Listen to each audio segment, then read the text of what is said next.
मान लीजिए कोई पहाड़ी के चोटी पर बना एक मंदिर हो, जहां पहुंचने के लिए आपको चढ़नी हो 84 सीढ़ियां और हर सीढ़ी के नीचे दबा हो एक यज्ञ का रहस्य। जहां भगवान शिव ने खुद को प्रकट किया हो और पासी में विराजती हो मां काली, जिनकी मूर्ति स्वयं उभरी हुई है। जहां गणेश जी का सूंड उल्टी दिशा में है और एक ऐसा शिवालय जो आज भी तांत्रिक सिद्धियों का केंद्र माना जाता है। अब सोचिए, क्या ये सिर्फ संयोग है या कोई ऐसा रहस्य जो सदियों से छुपाया जा रहा है? इस वीडियो में हम आपको लेके चलेंगे बिहार के उस स्थान पर जो सिर्फ मंदिर नहीं, एक जीवन शक्ति का घर है। तो इस वीडियो को अंत तक जरूर देखिए, क्योंकि यहाँ की आखिरी सीढ़ी पर जो सच छुपा है वो शायद आपके जीवन को बदल दे। नमस्कार दोस्तों, मैं शुभम कुमार, एक engineer, traveller bye passion and explorer by heart. तो आज हम आपको लेके चल रहे एक पैनारामिक टूर पर। चौरासन मंदिर नाम सुनते ही सवाल उठता है, आखिर ये 84 क्यों? इसका जवाब छुपा है सतयुग के उस कथा में, जब राजा हरिश्चंद्र ने संतान प्राप्ति के लिए 83 बार यज्ञ किए, लेकिन कोई संतान नहीं हुई। 84वीं बार यज्ञ सफल हुआ, पुत्र हुआ रोहताश्व। शिवलिंग उस स्थान पर प्रकट हुई जहां अंतिम यज्ञ किया गया था। यहाँ पर बनी हर सीढ़ी राजा हरिश्चंद्र की तपस्या की याद दिलाती है। मान्यता है कि इन सीढ़ियों से चढ़ते हुए हर यज्ञ की शक्ति एक एक करके शरीर में उतरती जाती है। यही कारण है कि इस मंदिर को चौरासन मंदिर कहा जाता है, यानी 84। अभी हम लोग देखिए आधे से अधिक सीढ़ी चढ़ चुके हैं। जैसा कि सीढ़ी काउंट किया जा रहा है, 84 सीढ़ी होने के कारण इसे कहा जाता है चौरासन मंदिर। वही हम लोग देख रहे हैं कितना सीढ़ी है, और ये काफी हाइट पे बनाया गया है इसको। कहते हैं इस मंदिर की अंतिम सीढ़ी चढ़ते समय यदि हृदय शुद्ध हो तो शिव स्वयं दृष्टि देते हैं।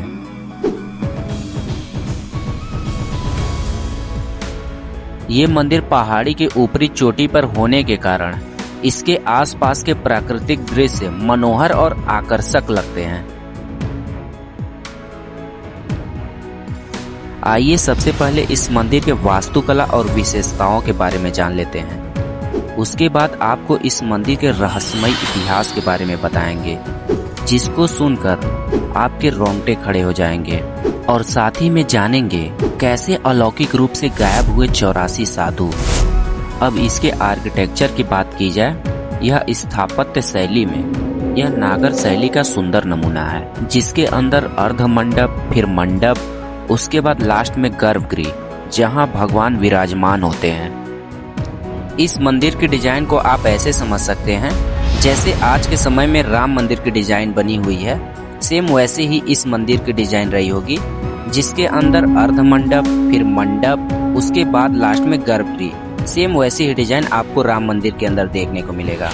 और ये हो सकता है ये बिहार का सबसे प्राचीन मंदिर रहा हो, या पूरे इंडिया का भी हो सकता है। ये देखिए, इस मंदिर का निर्माण करने में आयरन और सीमेंट का यूज नहीं किया गया है, बल्कि पत्थर के बड़े बड़े ब्लॉक्स को जोड़ने के लिए इंटरलॉकिंग द्वारा जोड़ा गया है। और ये आप देखिए, लगभग सभी पत्थर में ये इंटरलॉकिंग का सिस्टम बनाया गया था, एक पत्थर से दूसरे पत्थर को जोड़ने के लिए। और ऐसे ही पत्थर को जोड़ जोड़ के ये पूरा मंदिर का निर्माण किया गया रहा होगा। देखिए, इस चौरासन मंदिर का निर्माण नागर शैली में हुआ है, तो इस चौरासन मंदिर के ऊपर शिखर रहा होगा, या तो किसी आक्रमणकारी ने इसके शिखर को तोड़ दिया है, या तो ये समय के साथ इसका शिखर जो है ढह गया है। और इस चौरासन मंदिर का मंडप और अर्ध मंडप भी पूरी तरीके से ध्वस्त हो गया है। और लगभग गणेश जी के टेम्पल के तरह ही इस चौरासन मंदिर का भी टेम्पल रहा होगा, जो कुछ इसी प्रकार से दिखाई दे रहा होगा। देखिए, इस चौरासन मंदिर के इधर उधर बड़े बड़े ब्लॉक्स गिरे हुए हैं जो कभी इस मंदिर का हिस्सा रहे होंगे और इन सभी ब्लॉक्स को जोड़कर एक भव्य मंदिर का निर्माण किया गया रहा होगा, जो इस टाइम देखिए पूरी तरीके से खंडहर में तब्दील हो गया है। लेकिन किसी जमाने में ये राजाओं का काफी भव्य मंदिर रहा होगा। और ये देखिए एक पिलर है जो ये एंट्री गेट रहा होगा किसी जमाने में इस चौरासन मंदिर का, तो ये एंट्री गेट के पास लगा रहा होगा, ये दोनों साइड लगा रहा होगा, जो इस टाइम देखिए पूरी तरीके से ध्वस्त हुआ है। लेकिन पंडित जी हमें बता रहे हैं कि ये देवता लोग हैं जो सरासर गलत बता रहे हैं। पंडित जी ये क्या चीज था, कुछ पता होता है? देवता लोग हैं, देखिए जैसा कि पंडित जी बता रहे हैं कि ये देवता लोग हैं। लेकिन हमें ये समझ में नहीं आया कि ये कौन से देवता थे। आप लोगों को समझ में आया तो प्लीज कमेंट करके जरूर बताएं।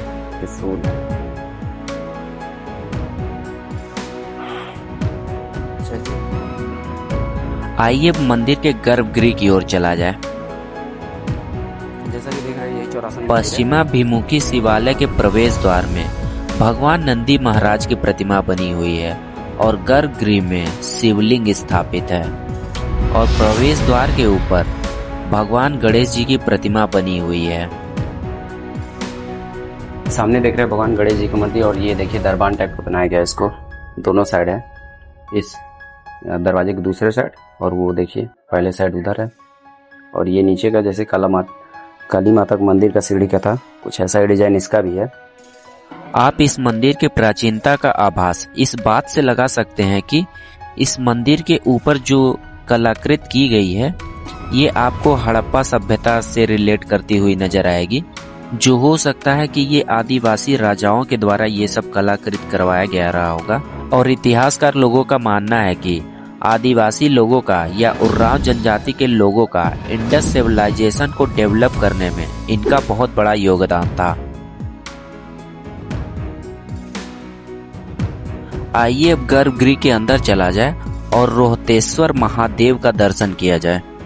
और कहा जाता है कि राजा हरिश्चंद्र ने जहां पर 84वां यज्ञ करवाया था और जहां से ये शिवलिंग प्रकट हुई है ये वही जगह है। स्थानीय लोग इसे सिद्ध शक्ति क्षेत्र मानते हैं। यहाँ साधकों को गहन ध्यान व तपस्या में दिव्य की अनुभूति हुई है।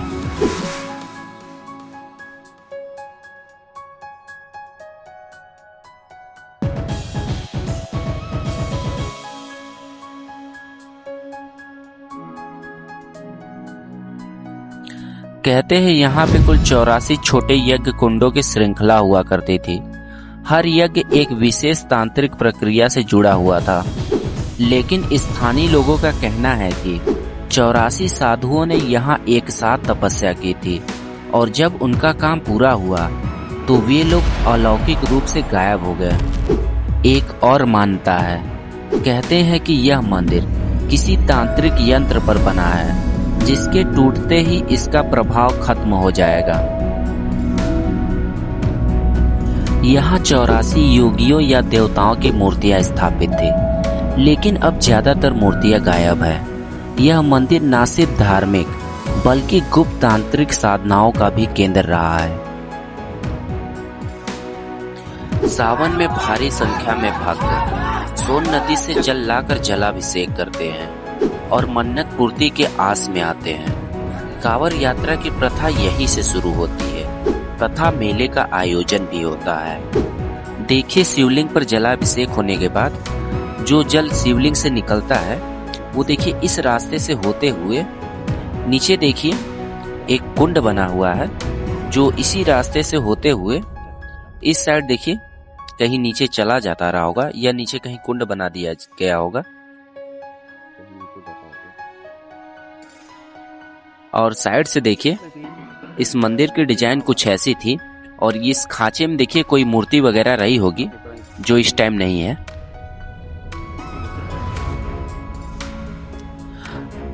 यदि आपको कभी मौका मिले, क्या आप चौरासन मंदिर में अकेले आना चाहेंगे?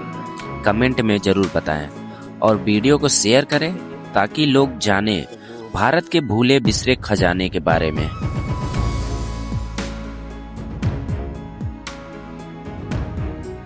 पहाड़ी के ऊपरी हिस्से पर होने के वजह से आसपास के प्राकृतिक दृश्य मनोहर और आकर्षक दिखते हैं। देखिए, इस चौरासन मंदिर के नीचे कुछ हिडन टाइप के रूम बने हुए थे, जो संभवतः हो सकते हैं कि या तो श्रद्धालुओं के लिए बना हो या तो यहाँ पे पुजारी जो रहते होंगे, जो इस मंदिर में पूजा वगैरह किया करते रहे होंगे, यह सब रूम उनके लिए बनाया गया रहा होगा। और आइए आपको मंदिर के नीचे एक भव्य टाइप का रूम बना हुआ था, जो फिलहाल में देखिए पत्थर से कवर कर दिया गया है और इसको पूरी तरीके से बंद कर दिया गया है। अब इसके अंदर क्या था ये हम आपको नहीं बता पाएंगे। और कुछ ऐसा था ये चौरासन मंदिर।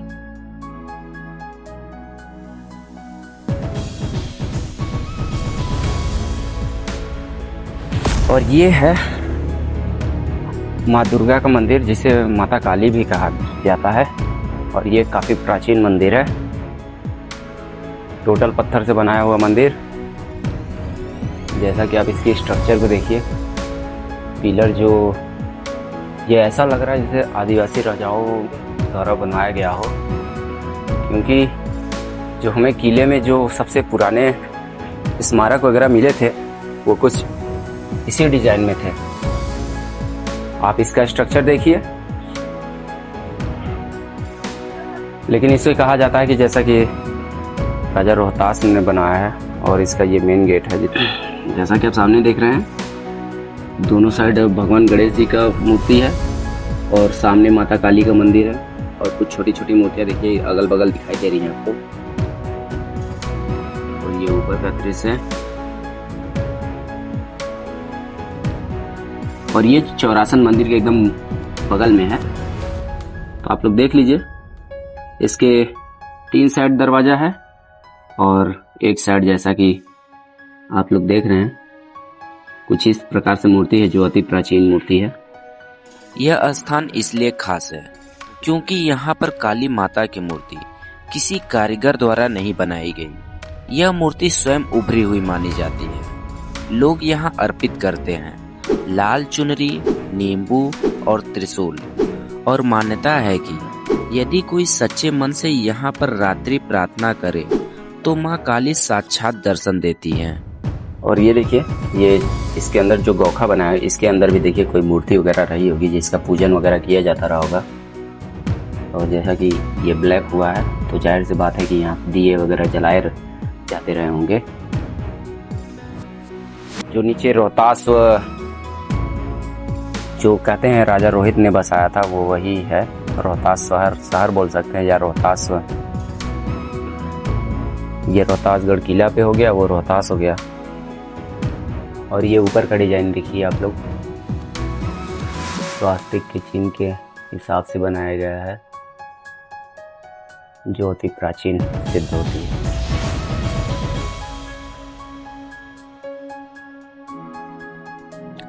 देखिए, रोहतास महल के दूसरी साइड एक और चमत्कारी स्थान है, भगवान गणेश जी का मंदिर, जहां मूर्ति का बाईं ओर है, जो साधारणतया तंत्र परंपरा से जुड़ी हुई मानी जाती है। कहा जाता है कि यहाँ गणेश जी रक्षक के रूप में विराजमान है, जो हर साधना के पहले दुष्ट शक्तियों को दूर भगाते हैं। देखिए, काली माता के मंदिर की तरह ही इसकी भी छत की डिजाइन सेम वैसी ही बनाई गई है।